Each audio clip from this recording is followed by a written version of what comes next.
Hello दोस्तों, मैं काजिम आपका फिर से स्वागत करता हूं। अभी 7 पे कमीशन के जो लेटेस्ट अपडेट आए हैं उसके साथ आप तक पहुंचा हूं। अभी फ़िलहाल मैं देख पा रहा हूं कि डीएनए हिंदी में जो खबर छपी है उसके मुताबिक एआईसीपीआई में हुई इतनी वृद्धि, अब सरकारी कर्मचारियों की सैलरी में होगी बम्पर बढ़ोतरी। इसके पहले कि सारे डिटेल्स आपसे शेयर किया जाए, आप सबसे निवेदन है कि जिन लोगों ने चैनल को सब्सक्राइब नहीं किया है वो चैनल को सब्सक्राइब कर लें, इसे लाइक करें और दूसरों तक इसे शेयर करना ना भूलें। चलिए आगे बढ़ते हैं दोस्तों। जैसा कि खबर है कि 7 CPC DA DR जून 2022 के लिए AICPI IW 0.2 अंकों की वृद्धि के साथ 129.2 रहा। केंद्र सरकार के कर्मचारियों के लिए महंगाई भत्ता और पेंशनभोगियों के लिए महंगाई भत्ता राहत को वर्तमान दर में 4% की वृद्धि के साथ अब 38% होने की पुष्टि की गई है। रिपोर्ट के अनुसार इस वृद्धि को कैबिनेट के द्वारा सितंबर 2022 के महीने में मंजूरी दी जाएगी।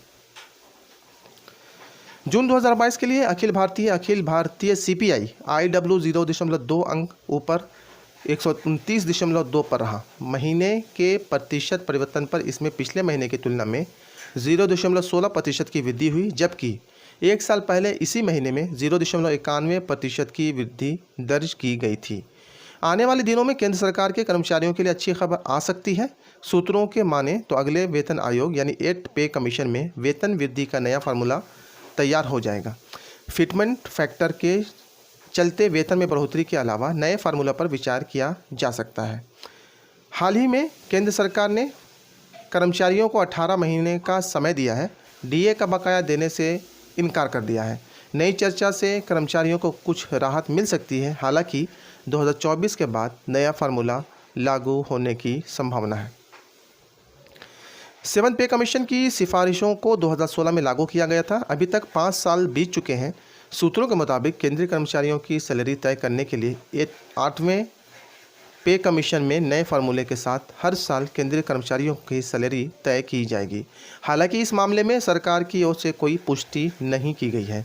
सूत्रों का मानना है कि अब समय आ गया है कि वेतन आयोग के अलावा वेतन बढ़ाने के फार्मूला पर विचार किया जाए। रहने की लागत लगातार बढ़ रही है, ऐसे में हर साल कर्मचारियों का वेतन बढ़ाना एक बेहतर विकल्प होगा।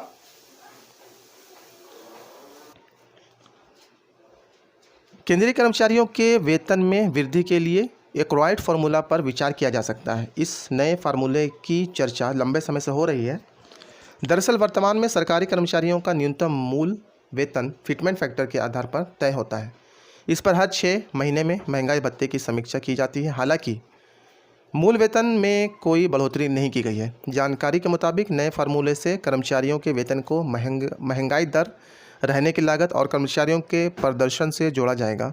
इन सब बातों का आकलन करने के बाद हर साल वेतन में बढ़ोतरी होगी। यह वैसा ही होगा जैसे निजी क्षेत्र की कंपनियों में होता है। सरकार का ध्यान इस बात पर है कि सभी वर्ग के कर्मचारियों को समान लाभ मिले। अभी ग्रेड पे के मामले में सभी के वेतन में बड़ा अंतर है। हालांकि एक नए फार्मूले की शुरुआत के साथ इस अंतर को बांटने का प्रयास किया जा सकता है। वर्तमान में सरकारी विभागों में 14 पे ग्रेड हैं। प्रत्येक वेतन ग्रेड में कर्मचारियों से लेकर अधिकारी तक शामिल हैं, जिसमें देखा गया है कि उनके वेतन में बहुत बड़ा अंतर है। वित्त मंत्रालय के एक अधिकारी ने कहा कि सरकार का लक्ष्य केंद्रीय कर्मचारियों के जीवन स्तर में सुधार करना है। नए फार्मूलों का सुझाव अच्छा है, लेकिन अभी तक ऐसे किसी फार्मूले पर चर्चा नहीं हुई है। 8 पे कमीशन में क्या होगा यह कहना अभी जल्दबाजी होगी। इन दिनों महंगाई लगातार बढ़ती जा रही है। इसकी तुलना में वेतन वृद्धि इससे काफ़ी कम है। जस्टिस माथुर ने 7 पे कमीशन की सिफारिशों के समय संकेत दिया था कि हम वेतन संरचना को नए एक्वायर्ड फार्मूला में ले जाना चाहते हैं। बता दें कि इसमें रहने की लागत को ध्यान में रखकर वेतन तय किया जाता है। महंगाई के मुकाबले कर्मचारियों का वेतन देना समय की मांग है। आपको बता दें कि एक्वायर्ड फार्मूला के लेखक वॉलेस रुडेल एक्वायर्ड ने दिया था। उनका मानना था कि आम आदमी के लिए भोजन और कपड़ा सबसे महत्वपूर्ण है। उनके मूल में वृद्धि के साथ कर्मचारियों के वेतन में वृद्धि होना चाहिए। सातवें वेतन आयोग यानी 7th पे कमीशन के तहत केंद्र सरकार ने कर्मचारियों के न्यूनतम वेतन को फिटमेंट फैक्टर से संशोधित किया है। इसमें पे ग्रेड 3 पर मूल वेतन 7,000 रुपये से बढ़ाकर 18,000 रुपये कर दिया गया। न्यायमूर्ति माथुर ने सिफारिश में कहा था कि सरकार हर साल उपभोक्ता मूल्य सूचकांक यानी कंज्यूमर प्राइस इंडेक्स CPI के अनुसार केंद्रीय कर्मचारियों के वेतन की समीक्षा करें। तो फिलहाल दोस्तों, फ़िलहाल के लिए इतना ही। आपसे अनुरोध है कि जिन लोगों ने चैनल को सब्सक्राइब नहीं किया है वो चैनल को सब्सक्राइब कर लें, इसे लाइक करें, कमेंट करें और दूसरों तक इसे शेयर करना ना भूलें। धन्यवाद।